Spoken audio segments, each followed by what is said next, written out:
जानकारी के साथ आप तक पहुंचा रहे हैं। जी हां, 41 दिन का सफर चंद्रयान 3 का, 3,86,000 किलोमीटर का फासला और उसके बाद सिर्फ 2.5 घंटे का वक्त और बीच में बचा है जब भारत इतिहास रचेगा। भारत ऐसा इतिहास रचेगा जिसको सदियों तक याद किया जाएगा, जो अपने आप में ऐतिहासिक होगा, हर भारतवासी के लिए गौरवान्वित होगा। ये जो तस्वीर इस वक्त आप देख रहे हैं, ये चंद्रयान मिशन 3 से जुड़ी है। एक एक तस्वीर बहुत कुछ बता रही है और अगले 2.5 घंटे बेहद महत्वपूर्ण है, सिर्फ विज्ञान के लिहाज से नहीं, सिर्फ इसरो के लिहाज से नहीं, वैज्ञानिकों के लिहाज से नहीं, बल्कि हर भारतवासी के लिहाज से।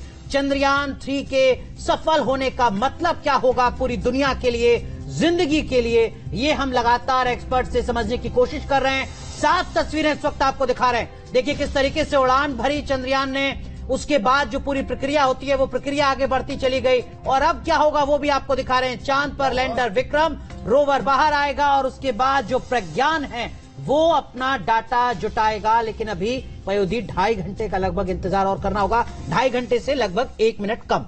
और यही कारण है कि देश के अलग अलग हिस्सों में फिर चाहे बड़े बड़े मंदिर हों या फिर अनुष्ठान किए जा रहे हैं, पूजा प्रार्थना की जा रही है। महाकाल में चाहे भगवान भोलेनाथ के आगे नतमस्तक करना हो या फिर यज्ञ करके इस बात की कामना करना हो कि ये जो सॉफ्ट लैंडिंग की बात कही जा रही है ये सफल हो जाए। और हम आपको ये भी बता देना चाहते हैं कि जो न्यूज नेशन पर आज हमारे साथ पैनल है, बहुत ही सरल भाषा में आपको हर एक आज के मोमेंट के बारे में बताने वाला है। बिल्कुल, तो देखिए खास पैनल हमारे साथ यहाँ स्टूडियो में है, बाहर से तमाम खास मेहमान हैं और हमारी सहयोगी पिनाज त्यागी इस वक्त इसरो में उसी सेंटर पर मौजूद हैं जो सेंटर इतिहास का गवाह बनने जा रहा है। Pinaz, over to you.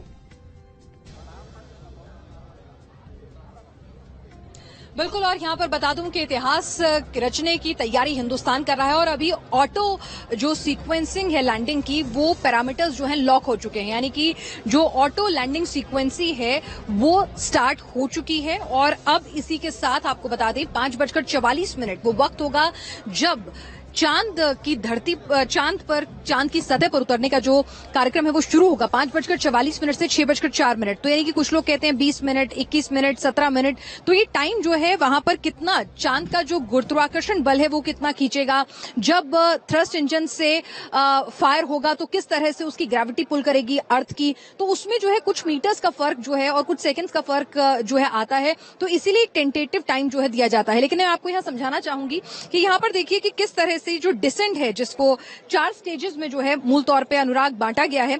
तो पहले 30 किलोमीटर यानी कि 25 किलोमीटर कुछ लोग कह रहे हैं, लेकिन कहा जा रहा है कि ग्रेविटेशनल पुल का +-5 किलोमीटर करके उन्होंने 30 किलोमीटर जो हमें ये पैम्फलेट ब्रोशर्स जो है एजुकेशनल मिले हैं ऑफिशियल प्रेस ब्रीफ में, तो उसमें देखिए 30 किलोमीटर रफ ब्रेकिंग फेज जो है, यहाँ पर जो स्पीड जो है उसको कम किया जाएगा। 690 सेकंड का पूरा का पूरा फेज होगा और उसके बाद ऑल्टीट्यूड होल्ड फेज आएगा जहां पर विक्रम लैंडर जो है 10 सेकंड में तस्वीरें खींचेगा, पुरानी तस्वीरों से कंपेयर करेगा। उसके बाद फाइन ब्रेकिंग फेज जो है वो आएगा, वो लगभग 175 सेकंड का होगा। 175 सेकंड के अंदर स्पीड जो है वो कम की जाएगी, एनालिसिस जो है वो किए जाएंगे। और उसके बाद जो सबसे महत्वपूर्ण फेज होगा, यानी कि आप देखिए कि यहाँ पर स्पीड घटकर जो है वो और कम हो जाएगी, लेकिन जो सबसे महत्वपूर्ण फेज होगा 80 मीटर प्रति सेकंड की स्पीड के बाद जो बिल्कुल आपको 0 मीटर प्रति सेकंड की जो स्पीड अचीव करनी है वो आप अचीव करेंगे टर्मिनल डिसेंट फेज के अंदर।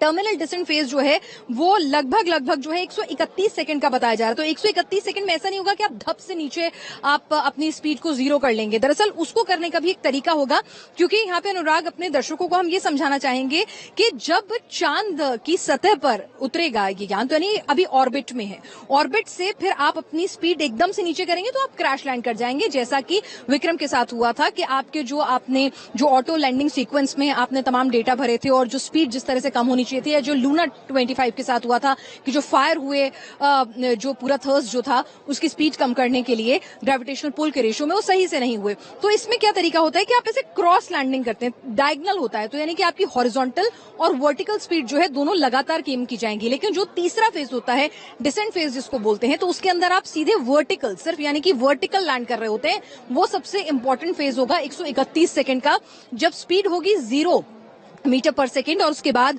विक्रम लैंडर, यही उम्मीद है कि बिल्कुल सॉफ्ट लैंडिंग जो है 0 स्पीड के साथ कर पाएगा। वहां पर चांद का जो नेचुरल ग्रेविटेशनल पुल है उसके साथ ही नीचे जो स्पीड कम होती हुई जाएगी उसके साथ सतह पर लैंड करेगा। और लैंड करने के बाद अनुराग बता दें कि 2 घंटे से लेकर 4 घंटे तक, हालांकि वैज्ञानिक कह रहे हैं 2 ही घंटे लगेंगे। बिल्कुल। तो ये जो पूरी प्रक्रिया है ये 4 फेज में चलेगी, जैसा पयोधी हमारी सहयोगी पिनाज ग्राउंड जीरो से इसरो के सेंटर से मौजूद होकर बता रही है। लेकिन न्यूज रूम में किस तरीके की हलचल है, अपनी सहयोगी जरा रंजना का रुख करते हैं।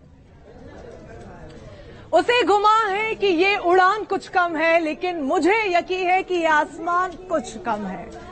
देखिए, इस वक्त हर देशवासी बस यही चीख चीख कर कह रहा होगा, क्योंकि देश में जोश पूरा हाई है। और हो भी क्यों ना, फिलहाल हम हमारे न्यूज रूम का जोश और तस्वीरें आपको दिखाना चाहेंगे। आप चारों तरफ अगर देखेंगे तो पूरी तरीके से तिरंगे झंडे में ये न्यूज रूम पटा हुआ है। और साथ ही सुबह से चंद्रयान 3 की न्यूज नेशन अपडेट पल पल की आपको दे रहा है। मैं अलग अलग जगहों पर आपको ले जाना चाहूंगी और दिखाना चाहूंगी कि किस तरीके से तैयारियां हो रही हैं। आप जरा इधर निगाहें घुमाइए, लगातार यहीं से अपडेट आप तक पहुंच रही है कि कौन सी खबर सबसे पहले आई, इसरो ने क्या कुछ ट्वीट किया और फिलहाल ताजा परिस्थिति क्या बनी हुई है। लगातार जो आप तस्वीरें देखते हैं उसकी पैकेजिंग कुछ इधर से तैयार होती है और जो पीछे का सेक्शन आप देखेंगे यहां से तमाम बड़ी खबरें आप तक पहुंचती हैं। तो न्यूज रूम में तो जो तैयारी है न्यूज नेशन की वो काफी ज्यादा बड़ी है। और देखिए पयोधी, हर जो हमारा साथी है, जो मीडिया कर्मी है, वो भी बहुत ज्यादा उत्साहित है। और यही कारण है कि हमने अपने पूरे न्यूज रूम को भी ऐसे तैयार किया है कि हौसला थोड़ा भी कम नहीं होना चाहिए, एक्साइटमेंट थोड़ा कम नहीं होना चाहिए। लेकिन इसी बीच बहुत इंपॉर्टेंट जानकारी, क्योंकि पिनाज हमारे साथ लगातार इसरो के उसी सेंटर से जुड़ी हुई हैं जहां पर सभी वैज्ञानिकों ने अपनी कमर कस ली है। Pinaz, over to you. आपके पास हम आप आ रहे हैं, जो आप जरूरी जानकारी साझा कर रही थी, प्लीज उसे कंटिन्यू कीजिए। बिल्कुल, यहाँ पर पयोधी मैं आपको बताना चाहूंगी कि यहाँ पर देखिए कि तमाम इंतजाम हो चुके हैं। मीडिया जो है यहाँ पर पूरा का पूरा जो सेंटर जो है वो बनाया गया है और यहाँ पर मीडिया सेंटर के अंदर अब तमाम लोग जो है अपनी पोजीशन ले चुके हैं।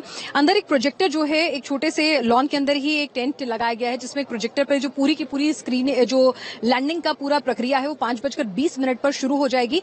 लेकिन जो असली वक्त है वो 5:44 से लेकर 6:04 का है, जब जो 4 फेज है, यानी कि जिसे कहा जाता है डेडली ब्लाइंड स्पॉट, यानी कि ऑटो सीक्वेंस लैंडिंग जो है अपने आप हो रही है। सब कुछ पैरामीटर्स फीड कर दिए गए हैं विक्रम लैंडर में और उन्हीं पैरामीटर्स पर वो एनालिसिस करते हुए अपनी कॉल लेगा। यानी कि अब इसरो में यहाँ कमांड सेंटर में बैठे हुए वैज्ञानिकों का काम नहीं है, जो भी डेटा उन्होंने, जो भी पैरामीटर्स जो है उन्होंने फीड कर दिए हैं, उसी के बेसिस पर विक्रम लैंडर जो है वो अपनी सूझबूझ से, यानी कि अपनी सूझबूझ, जिसको मैं इस तरह से आसान करूंगी लोगों के लिए समझना, कि उसके अंदर जो सेंसर है, उसके अंदर जो चंद्रयान 2 का पुराना डेटा है, उसके अंदर जो पुराने मिशन का डेटा है, जो चांद के एटमॉस्फेयर के बारे में जो डेटा है, जो उसके सेंसर्स ने जुटाया होगा, तो उनसे कंपेयर करके वो अपनी कॉल खुद लेगा, यानी कि ऑटो मोड में वो चलेगा। तो यहां पर सबसे क्रूशियल काम ये होगा कि जो सबसे लास्ट फेज है, जिस तरह से मैं आपको बता रही थी, टर्मिनल डिसेंट फेज, जो 131 सेकंड है ना, उसमें तमाम वैज्ञानिकों की सांसें जो है वो अटकी होंगी कि 131 सेकंड जो है वो किस तरह से काम करेंगे, वो भी पयोधी मैं यहां पर समझाना चाहूंगी।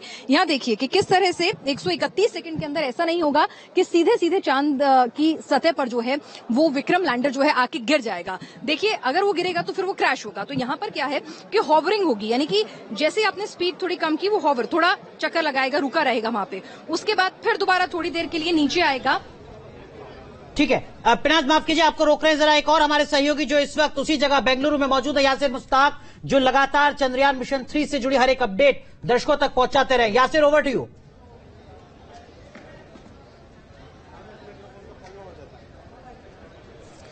जी बिल्कुल, देखिए तैयारियां पूरी हो चुकी है। सीक्वेंस कमांड जो होती हैं मिशन के लिए, उन्हें लॉक कर दिया गया है। रात को जो है तमाम सीक्वेंस कमांड्स दी गई थी कि किस तरह से जो है आखिरी 15 मिनट को मिशन को काम करना है, वो तमाम सीक्वेंस कमांड्स अब जो है लॉक कर दी गई है। और अब 5:44 पर जैसे ही डिसेंट पॉइंट, जो कि डेजिग्नेटेड पॉइंट है जहां पर लैंडर विक्रम को पहुंचना है, वहां पर पहुंच जाएगा। उसके बाद जो है पावर डिसेंट शुरू होगा। जैसे कि पिनाज बता रही थी कि 4 फेजेस में ये पावर डिसेंट है, लेकिन जब ये 150 मीटर दूर होगा लैंडर हमारा चंद्रमा की सतह से, तो वहां पे जो है वो मुआयना करेगा। यासिर, जरा पीछे तस्वीरें दिखाइए किस तरीके की तैयारियां की गई हैं, कि क्या थोड़ा सा चेंज करना है अपनी जगह को, क्या गई।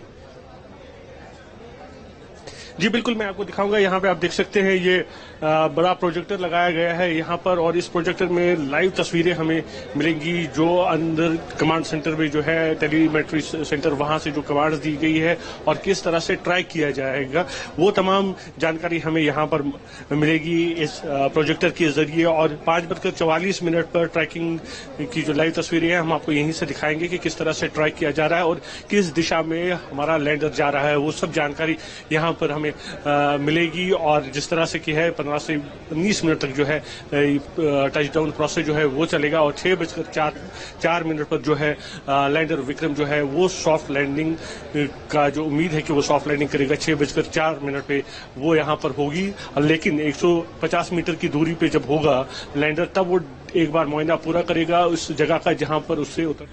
बिल्कुल हम